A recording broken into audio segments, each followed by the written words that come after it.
Hey guys, welcome to another episode of the High Ticket Coaching and Consulting Strategy and Growth Show. Now, if you're watching this interview anywhere else but within our private community, High Ticket Client Attraction Insider Circle, our private Facebook group, be sure to come join us. We just surpassed 6,000.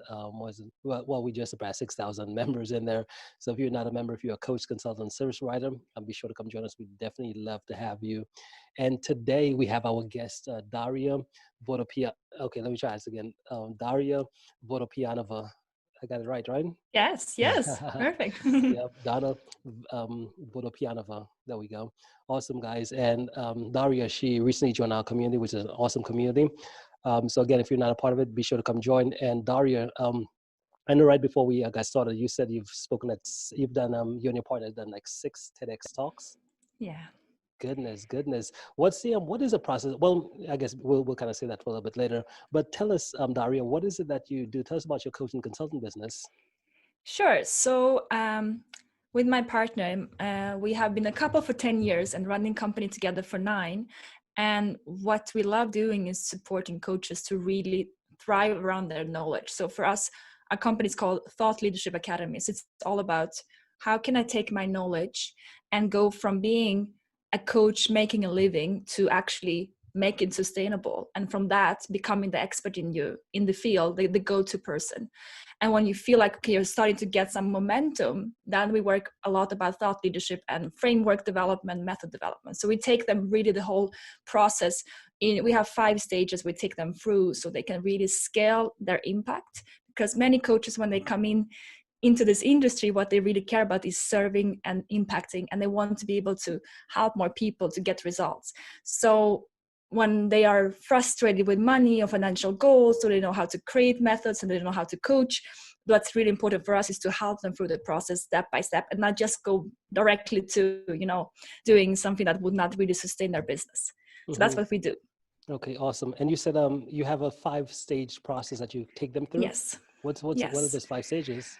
So we run 3 group coaching programs in 3 stages, and then we have 2 online courses that are in the back end. But what we do have is that we have 2 stages that are free. We have the challenges, the free trainings, and in our Facebook group community, where we train coaches until they get to the momentum of actually starting to sell. And then we take them through, we get them up to 5K, then up to 10K, and then sustainably getting them into hiring process and helping them to really create a business around their idea. So basically those are different stages we take them through, but it's all the same. It's all about getting them to become that thought leader that has the support system to be out and deliver their knowledge, and make sure that they're impacting the world. Yeah, awesome. Now, what is your background? How did you get, before you got into helping others, what did you do before? Great question. So I had a language school in south of France with my partner. When I moved down to France, I was 21. I spoke 5 languages and he speaks 12. So we were saying, what can we do What? Hang on, in, you yeah, speak 5 languages and he speaks 12? yes, Like, is it like yes. fluently? Yeah, so he can, he can communicate in 12 languages. He cannot translate in 12 languages, but yes, he can communicate. He has a TEDx talk about, his first TEDx talk was about languages. Wow. And so when I moved down to France, I was asking myself, what can I do? And I opened educational school, because that's was felt that was easy for me to do. I can teach languages, I can live in south of France, and I don't have to worry about the language. I didn't speak French at that point.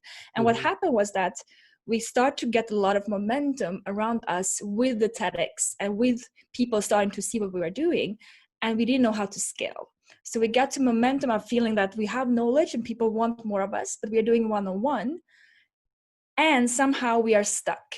So what we did was we actually closed down the school. After 2 years of trying to find a solution, we left France and we went to Australia to look into new solutions, new ways of thinking, to really get out of our own environment.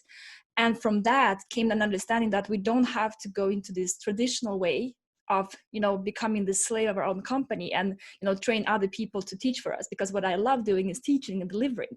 I just need a support system for that. So what we actually did was, for ourselves, find a new way to live and work and deliver, facilitate and speak on stage, online. And then we started to teach other people that. So with the years, it was 2016, we have developed the methods. We have really worked on understanding what we needed, and then really improve that for our clients, and testing until it becomes something really working for them as well. Hmm. Okay, so you said, and right now you are in the south of France, right? Yes, Man, yes. I'm so jealous right now, man. This is just like paradise whenever I hear that word. It's like the south of France, right? Uh, Yeah. Now, where were you at before? Because you said you moved down to there. Where are you originally from?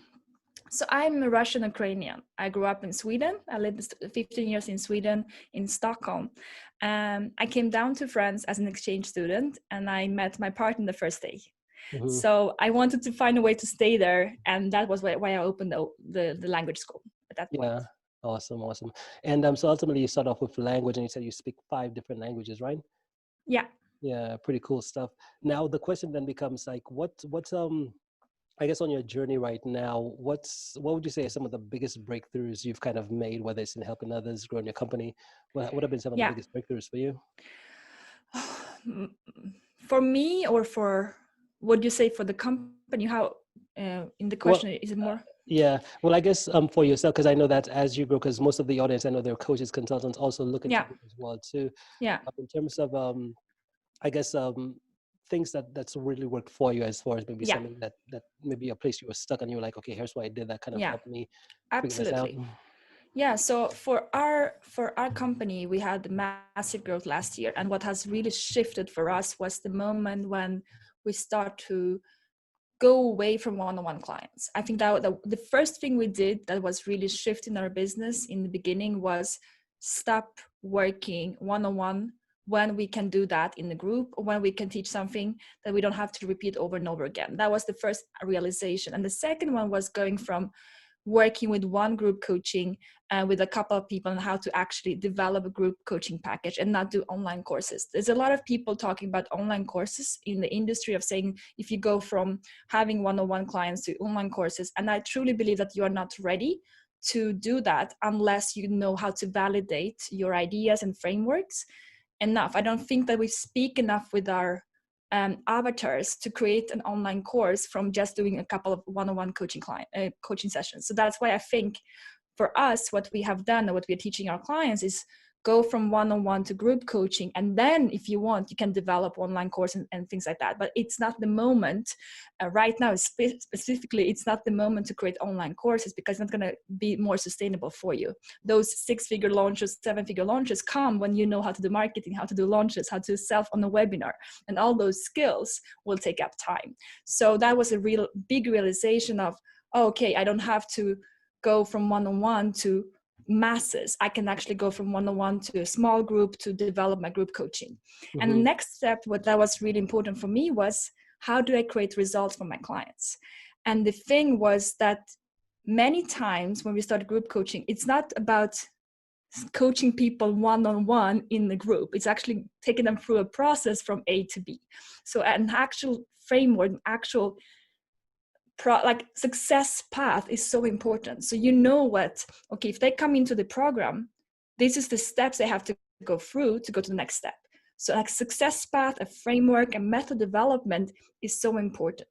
So I would say that that has been like a big result for our clients and for us to actually start to understand, what am I teaching? What is the process I'm taking people through when I'm teaching? And for that, you need to create space. So I would say that a very good quote that I would say is that a thought leader, and I don't remember where I read it many years ago, but it's basically that you should be able to think, sell, and deliver every day.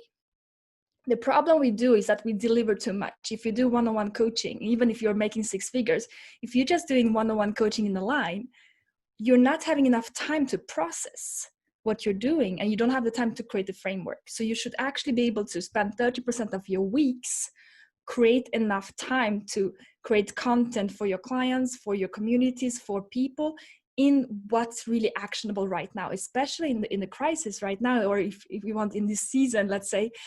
You need to be really relevant for your audience. You cannot just produce content that you produced 5 months ago. It's not relevant anymore. You have to be able to spend 30%, even in this time, if not more, to double down on content creation for your clients and for your communities. So that's a big one. And also selling. If you can make sure that you sell, think, and deliver every week and every day, 30%, 30%, 30%, you're going to have a much more successful business. Hmm. Yeah, that's pretty powerful. Sell, think, deliver. That's wonderful that you said that as well too. Because I know a lot of individuals within the coaching consultant community. A lot of them, most of them come from the majority come from a place of I just want to help people. I just really care genuinely Yeah. about just helping, and they get caught up in that little cycle. And I always like to say that especially when you grow in a business, there's different hats you like literally have to like switch back and forth. Especially if you're just getting started, then it's just you, right? So you don't have a team, you don't have anyone, and you're responsible for all the results. You're responsible for getting clients results, responsible for like getting the actual sale, you're responsible for doing the prospecting Yeah. and all these different things. You have to be able to shift through. But I haven't heard that Yes. before. Sell, think, deliver. That's a really interesting, different perspective on it. So next question now becomes as far as with content, right? Right? So what's your Mm. how do you when it comes to content? Do you have any philosophies on creating? I know there's different processes. Some people like to say, "Hey, I'll create a piece of content every single day." Other people like to say, "I'll just batch create my content," and those different things. When it comes to content, what's your philosophy on how does someone approach creating content? Sure. So I think content is such an important part of our content is actually serving your community. If you want to serve more people, it's not only if you have coaching clients, let's say if you have successful coaching business in the beginning, you might have 10, 20, 30, 50 people, but that's not all. There's so many people following you that you can actually serve and you can actually support. So I think content should be educating your audience so they can actually take a step further. And it's not about keeping secrets for yourself. If you can be generous, they will come to you for implementation. They will come to you and really you'll be able to support them. But what's important here is to think how to create content that is aligned with your program. So for instance, we have a program running now in the 90 days. It's called the Pivot Accelerator, really get people up and running again. So what we do in our content is that I speak to my clients. I speak to my clients when I do content. So I'm going through what did I talk with them about this week. And today specifically, I did one about you have to let go of things in your business to go to the next level, because I had to tell it to my clients. You have to let go of your one-on-one clients. We have to go take it to the next level. And then I spoke to them. And the really good thing to do is that I have for each stage, I have an avatar, and that avatar is not just a random avatar, it's a person. And I have this person that I have in mind that is actual client of mine. And so when I do these sessions for my Facebook group or my audience, I talk to her or I talk to him specifically, and I tell them what they need to hear. And I do the same in my email sequences. We have a very high open rate. We have some of our emails have 40%, 30% email. So it's quite good for an email sequence. And I know that because I speak to her. I just wrote one just before going on this session with you, and with this call with you is I was thinking, what does she need to hear today? And I was just Mhm. feeling like when she was sitting with me in this session in the Zoom call 2 days ago, what did I have to tell her? And I told it to my audience, but I told it to her because all the people that are like her that I want to serve are going to feel me emotionally and say, oh, she's speaking to me. So I will attract more. I will basically clone my ideal clients by speaking specifically to my clients, but to the audience, if that makes sense. So I think Yeah. that's a good thing to do is don't get too much away from your programs. Try to pull content from the real stories, your real life stories. What's happening? What are you speaking about when you're speaking with someone? What's happening with your clients? What are the conversations you're having in the chats? What's going on right now? And then address that. And some people, they really batch content. We batch content for our delivery. So we do, as we have 3 group coaching programs, we do, I mean, it's a content production over here. So of course, there's a lot of content coming out that we try to batch and really take the whole week to really work on that. And then the content more on the go, I like to do it directly. I just feel it's more natural for me, but that's just me.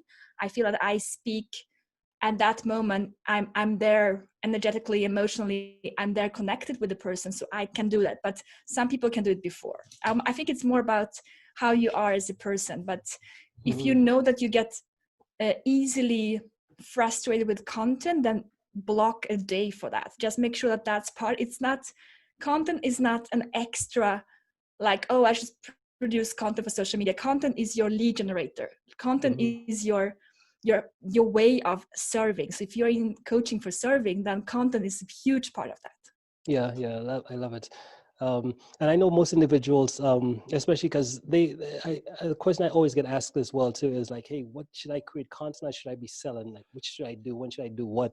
And for me, it's like, you should always be selling. And I found that especially with online marketing, right, it's become like the lines have been blurred. Like you don't know the Yeah. difference. Well, not really, you don't know the difference because I'm sure you could tell the difference, right? So if you're on LinkedIn, if you're on Facebook and someone just sent you a copy and pasted message script Yeah. saying, hey, you want to buy my stuff or here's this offer or whatever, you know that, okay, that person's just selling Yeah. versus the best marketers I've realized that they've now learned how to take content, education, and package it up into like a sales process to where Yeah. when you consume it, you don't even feel like you're selling. It just feels like, man, this is exactly what I need. It's just like a free flowing process. Yes. Yes. So, oh, go ahead. That's so, that's social selling, and I love Mm-hmm, social selling. I think there's a beautiful quote from Zig Ziglar that says, if people like you, they will listen to you. If they trust you, they will make business with you. And I mm-hmm, think that's what we have to realize, that we cannot jump the process of likeliness and trust. If I don't like you, no matter how interesting or good you are in the industry, if I don't vibe with you energetically, if I don't feel like, oh, he's a great guy, I will not work with you. It's just as simple as that. We are human, we are emotional beings. So we are mm-hmm, connecting humanly first. And then the trust. If I don't trust you, I will not work with you. I will not be able to trust you enough to commit to the journey of transformation that coaching is. I need to go through the process. And the problem is that when we are jumping to those cold messages that, who are you? I don't know who you are. I don't know if we're gonna vibe. I don't know if I trust you. Why would I make business with you?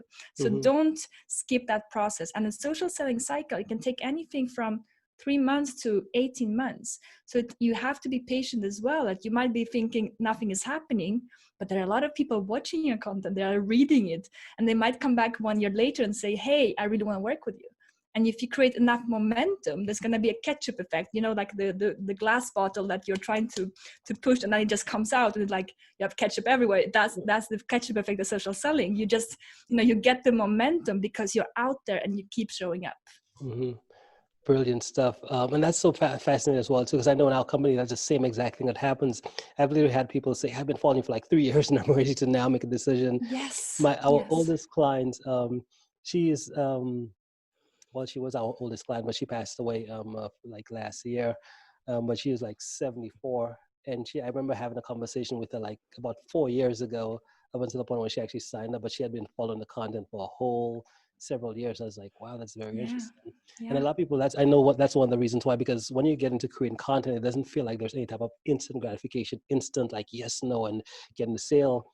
And most people, they try to resist it. Whereas I Yeah, found that, just like you said, the best way it's like it permeates over time, meaning that yeah. people, they might not do anything, they're not acting, they're not maybe commenting as much, or they're not doing whatever, but they're paying attention, which is the most important thing, Yes, right? In this yes. economy, all that matters is attention. Do you have the attention? And if you have the Absolutely. attention, content has to go out, right?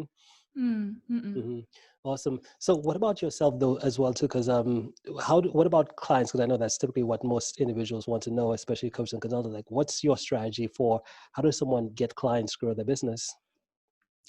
So I think what's really important is to have a clear lead generator and have a Hmm. clear customer journey and process. So when you think of someone coming into your world and thinking, let's say you take your ideal client, let's call him Peter, and you want Peter to come and work with you. Peter is the person you want to help to go to that next level.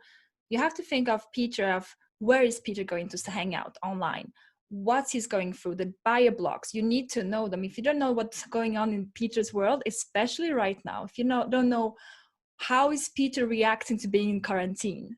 How many clients is he losing right now? What is he worried about?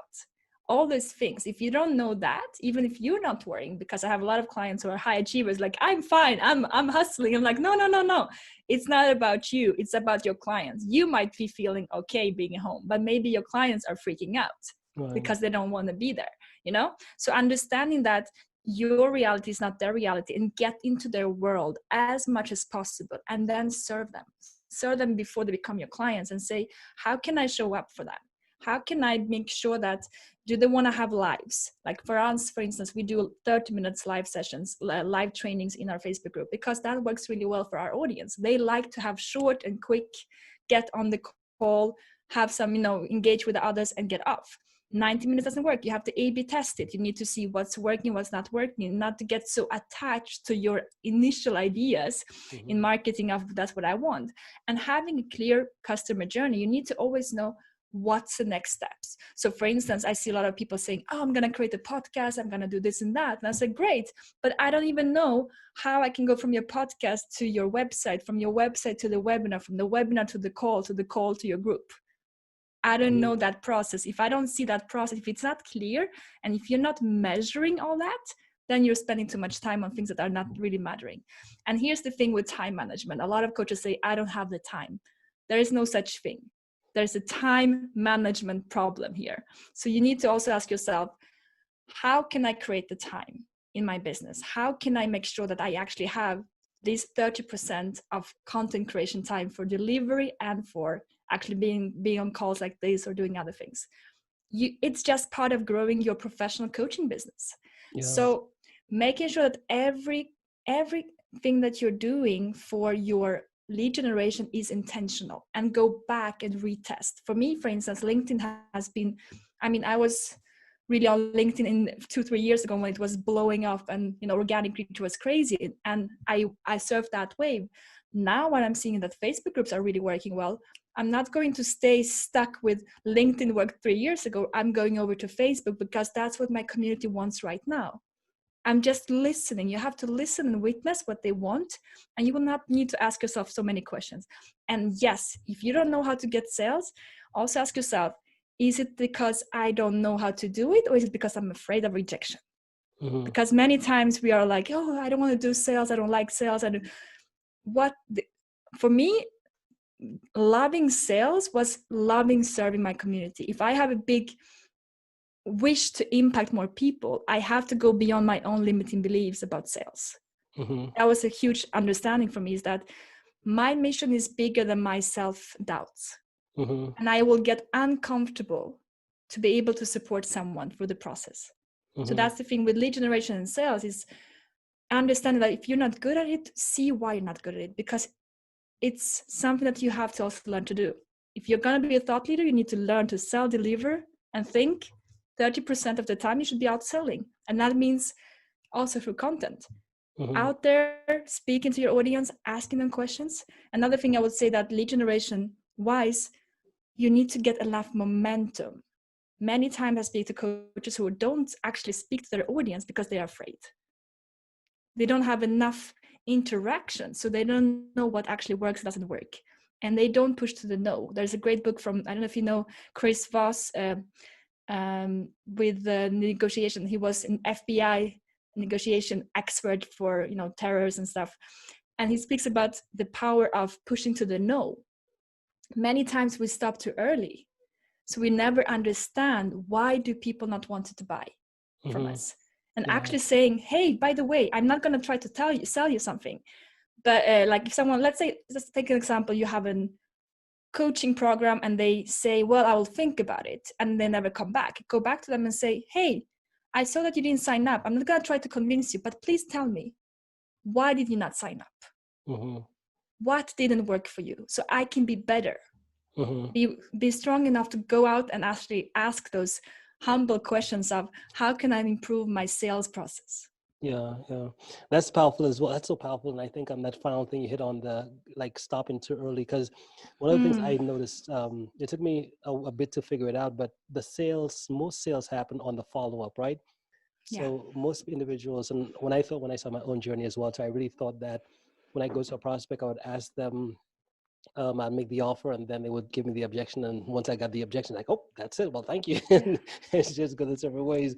Versus now, I'm starting to realize like it literally is in the follow up. We've had individuals who wanted to invest in our programs, all these different things, and they would say, hey, I want to reconnect with you at this date, and then the date comes around and they don't follow through. And it's only after following up with them about maybe 3, 4, 5, 6, maybe even 7 times, then they come back and say, oh, okay, no, okay, let's do this. And in the past, I would have never gone that far. I would just be like, once I get that one no, it's like, hey, I stop right there. But I realized that if you could really come from a place of, and I believe it's from a leadership perspective, coming from like, if you genuinely believe that you have whatever your solution is, whatever you're offering, you just know like it's the absolute best thing for your prospects. Like you're not having to make a decision to sign up to work with you is doing them a disservice. If you're not Mm, that confident about your program, that is very hard to do. So what I like to have all my clients do is say, hey, before we get into the marketing side of it, we got to make sure that you come from a frame of what you're doing, who you're serving, just you being you. That's the best thing in the world for your prospects, yeah. for your clients, for everyone who comes into your gravity. Because when it comes time to get the sale, like you have to do every single thing, whatever it's going to take to get a sale, despite lying, cheating, and all these ethical things. You have Mm, to do the things necessary to get the sale. Like you cannot get into the situation and then like get scared or back out. Like you have to come from a leadership perspective and do like show up, right? yeah. I think that's so And powerful.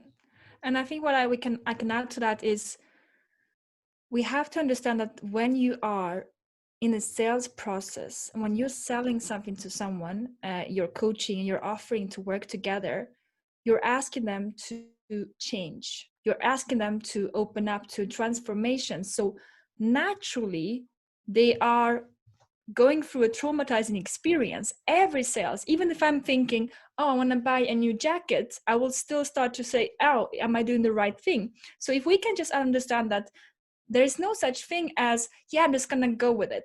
Even people who are going to say I'm gonna go with it, I have been thinking about it and I'm going through that identity. Is this who I can become? Do I want to be step up my game? Am I ready to do that? There's so much going on. And so if we can stop thinking that it's something that is they're rejecting me as a person, or they are, you know, and well, they said maybe I should just run away. If we can actually coach them through the process and support them to say, I know it's challenging because you're afraid to step up, because if you imagine yourself having a six-figure coaching business, you know that some people will see you differently, you know that you have to step up your game.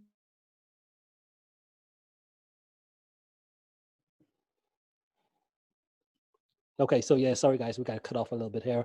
But ultimately, so the last thought you were saying, go ahead. Yes, we were talking about how sales and something we have to realize is that sales is always a bit traumatizing, because it's Mhm. about, especially if you're selling coaching and you're selling it, let's say high ticket coaching with a transformational experience, they're going to get results, they're going to step up their game, they're buying into new identity, they're buying into something that they're going to create in their life. That means that they are letting go of their old identity. If someone comes to you and they are barely making any money and they come out with six-figure business, their life is going to change. The choice they're going to make are going to be different. So they are basically not just buying into your program, they're buying into their new life, because they realize like, holy shit, if he can really help me, I have to start thinking differently. I have to do things differently. I don't have the excuse anymore about not having enough money or not having enough this and that to actually make a change in my life.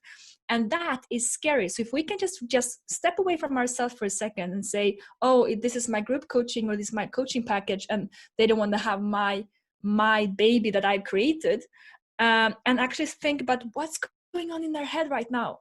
Holy shit, they're buying high ticket coaching program and they're going to commit to their own success, they're going to commit to their own journey. That is scary. And what we are doing in the sales is not trying to use manipulation or techniques to convince them, or like, yeah, they say that, so I'm going to just read in the script what I should say to that. No, listen and see. I see that you're scared right now, I see that you are going through the process. Let me listen, let me be here as a sounding board. What can I do? What's going on in your mind right now? Let's talk about it. What are you afraid of? What's stopping you? Okay, do you want to speak with your wife as well? Get her on the call. Let's speak together and be a support team. You're not there as someone on the other side of them. You're with them and say, you want to get there? I want to support you. Let's go. And you're doing that, you're starting to coach them even before you are actually paid for that. You're in the sales process. If you can learn to listen and witness and not trying to play this script game that is not serving anybody, then they are going to say, wow, they are already supporting me. They're already helping me, because that commitment is the first step of transformation. Right, love it, love it.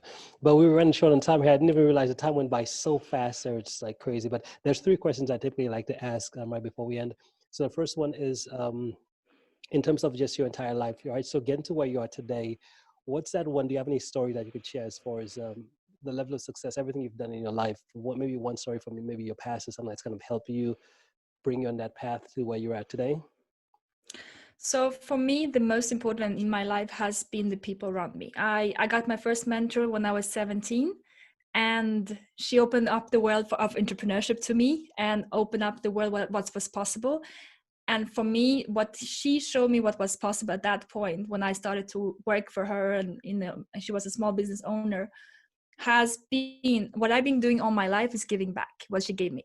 So I want to be that person for others. So for me, finding mentors, finding people who are far ahead or like further ahead and they want to support me in my journey has been so crucial. So I think that we are underestimating the power of the group, and every successful entrepreneur in the world, I'm not kidding, 100% every entrepreneur who is successful, they're very aware of the group dynamics, and not just like, oh, I like to be with my friends. No, actually they're tapping into the potential of the group.